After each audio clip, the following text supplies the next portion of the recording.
بسم اللہ الرحمن الرحیم۔ السلام علیکم ناظرین۔ رمضان ایک ایسا بابرکت اور رحمتوں بھرا مہینہ ہے کہ جس میں فرض کا ثواب 70 گنا اور نفل کا ثواب فرض کے برابر کر دیا جاتا ہے۔ لیکن ایسے بابرکت مہینے میں بھی کچھ بدقسمت لوگ ہوتے ہیں جو کہ روزہ رکھ کر صرف بھوک اور پیاس کو حاصل کرتے ہیں۔ ان کا روزہ اللہ کے ہاں ہرگز قبول نہیں کیا جاتا۔ علامہ ابن قیم الجوزیہ نے داماد رسول حضرت علی شیر خدا سے منسوب روایت لکھی ہے کہ دنیا میں 4 ایسے روزہ دار ہوتے ہیں جن کا روزہ اللہ پاک قبول نہیں کرتا۔ ناظرین گرامی، حضرت ابو ہریرہ سے مروی ہے کہ نبی اکرم صلی اللہ علیہ وآلہ وسلم نے فرمایا ہے، جو ماہ رمضان میں ثواب کی نیت سے راتوں کو عبادت میں مشغول ہو جائے تو اس کے پچھلے تمام گناہوں کو اللہ تعالیٰ معاف فرما دے گا۔ یہاں ثواب کی امید رکھنے کا مطلب یہ ہے کہ عبادت صرف اور صرف اللہ تعالیٰ کی رضا کو حاصل کرنے کے لیے کی جائے۔ یہ عبادت شہرت حاصل کرنے کے لیے لوگوں کے سامنے دکھاوا نہیں ہونا چاہیے۔ قرآن پاک کو اللہ تعالیٰ نے رمضان میں نازل فرمایا ہے، اس لیے مسلمان رمضان میں قرآن پاک کی زیادہ سے زیادہ تلاوت کرتے ہیں۔ نبی اکرم صلی اللہ علیہ وآلہ وسلم ساری رات اللہ تعالیٰ کی عبادت میں گزار دیا کرتے تھے، جس کی گواہی قرآن پاک دیتا ہے۔ اللہ تعالیٰ قرآن پاک کی سورہ مزمل میں فرماتا ہے، اے چادر اوڑھنے والے نبی، رات میں تھوڑا قیام کریں، آدھی رات یا اس سے کچھ کم یا اس سے کچھ زیادہ، قرآن کو ٹھہر ٹھہر کر پڑھیں۔ روزہ گناہوں کو بڑی تیزی کے ساتھ ختم کرتا ہے، یہ سب سے اہم بدنی عبادت میں شمار کیا جاتا ہے۔ روزہ رکھنے سے نہ صرف مسلمانوں کے گناہوں کو معاف فرما دیا جاتا ہے، بلکہ روزہ آئندہ گناہوں سے باز رہنے کے لیے ایک بہترین تربیت ہے۔ عبادتوں میں سے روزے کو ایک اہم مقام اور رتبہ دیا گیا ہے، لیکن کچھ مسلمان ایسے بھی ہیں جن کے روزے اللہ تعالیٰ قبول نہیں کرے گا۔ حضرت علی رضی اللہ تعالیٰ عنہ سے کسی نے دریافت کیا، اے علی رضی اللہ تعالیٰ عنہ، کیا کوئی ایسے مسلمان بھی ہیں جس کے روزے قبول نہیں کیے جائیں گے؟ حضرت علی رضی اللہ تعالیٰ عنہ نے فرمایا، جی ہاں، ایسے 4 طرح کے مسلمان ہیں جن کے روزے قبول نہیں ہوں گے۔ ایسے لوگوں کا روزہ رکھ کر سارا دن بھوک اور پیاس کو برداشت کرنے کا کوئی فائدہ نہیں ہے۔ روزے قیامت ایسے 4 لوگوں کے روزے ان کے منہ پر مارے جائیں گے۔ پوچھا گیا، اے علی رضی اللہ تعالیٰ عنہ، وہ کون سے 4 لوگ ہیں؟ حضرت علی رضی اللہ تعالیٰ عنہ نے فرمایا، نمبر 1، اپنے شوہر کی نافرمان بیوی کا روزہ کبھی بھی قبول نہیں ہوتا جب تک وہ سچے دل کے ساتھ توبہ نہ کر لے۔ پیارے دوستو، حضرت علی رضی اللہ تعالیٰ عنہ کو اللہ تعالیٰ نے بے شمار علم کے ساتھ نوازا ہے۔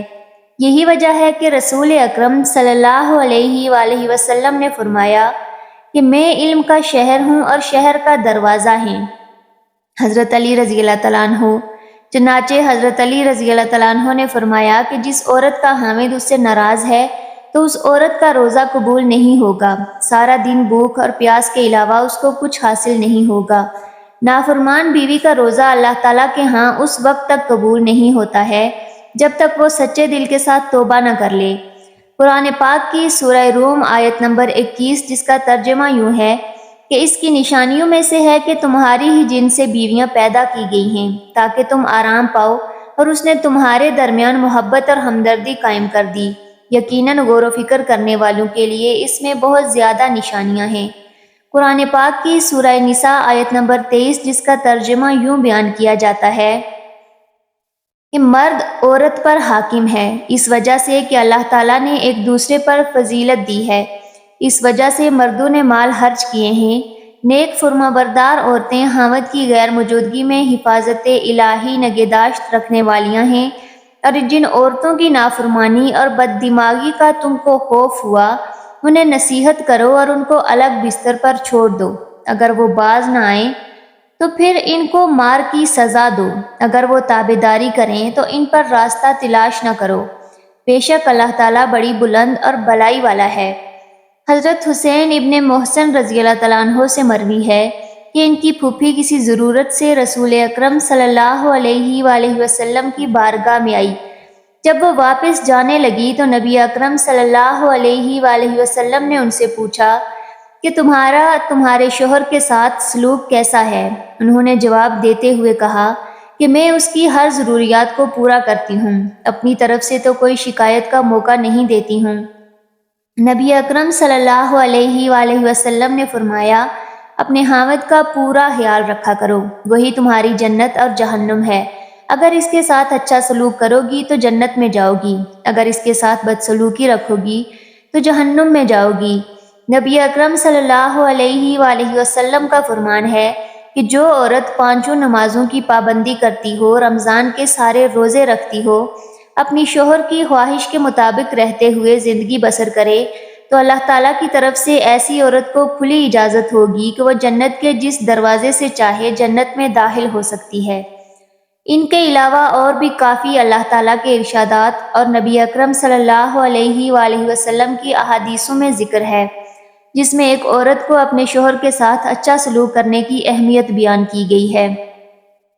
نمبر 2، حضرت علی رضی اللہ تعالیٰ عنہ نے فرمایا ہے کہ نافرمان اولاد کا بھی روزہ قبول نہیں ہوتا ہے۔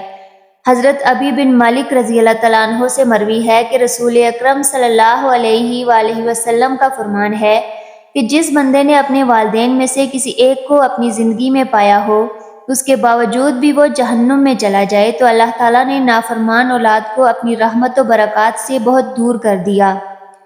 نبی اکرم صلی اللہ علیہ وآلہ وسلم کا فرمان ہے کہ اولاد کے لیے جنت حاصل کرنے کا بہترین ذریعہ یہ ہے کہ وہ اپنے والدین کو خوش کر لیں، تو اللہ تعالیٰ اس کے اجر کے بدلے اس فرمانبردار اولاد کو جنت عطا کرے گا۔ اولاد اپنے ماں باپ کی خدمت کر کے اللہ تعالیٰ کو راضی کر سکتی ہے۔ مومن کو اللہ تعالیٰ نے والدین کا ادب و احترام کرنے کا پابند بنایا گیا ہے۔ جب والدین بڑھاپے کو پہنچ جائیں تو اس کی ہر جسمانی اور اخلاقی ضروریات کا خیال رکھیں۔ دنیا میں اللہ تعالیٰ کی ذات کے بعد سب سے زیادہ احسان ماں باپ کا ہوتا ہے، اسی لیے فرمایا گیا ہے کہ جو بندہ والدین کا نافرمان ہے تو اس کا روزہ قبول نہیں کیا جائے گا۔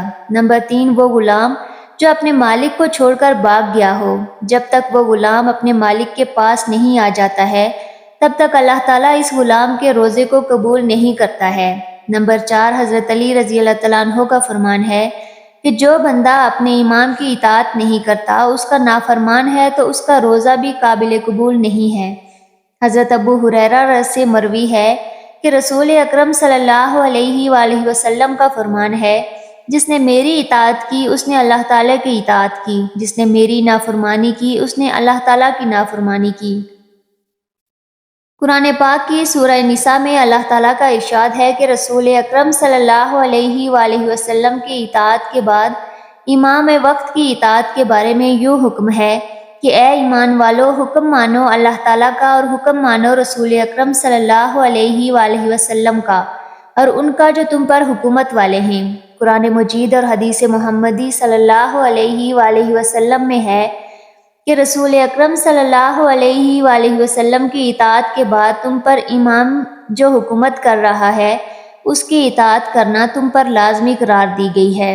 حدیث مبارکہ کے آخری حصہ میں یوں فرمایا گیا ہے، جس نے اپنے امیر کی اطاعت کی اس نے رسول اللہ صلی اللہ علیہ وآلہ وسلم کی اطاعت کی، جس نے اپنے امیر کی نافرمانی کی اس نے میری نافرمانی کی۔ پیارے دوستو، اللہ تعالیٰ نے ہم پر رمضان کا مبارک مہینہ اس لیے نازل فرمایا ہے کہ ہم نیک کام کر کے دوسرے مہینوں کی نسبتوں لاکھوں درجے زیادہ نیکیاں حاصل کر کے اپنی بخشش کے حقدار بن سکیں۔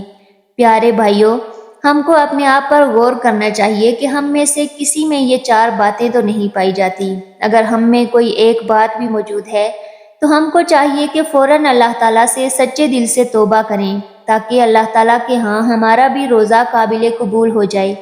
اللہ تعالیٰ سے دعا ہے کہ اللہ تعالیٰ ہم کو ان 4 برائیوں سے بچنے کی توفیق عطا فرمائے۔ آمین۔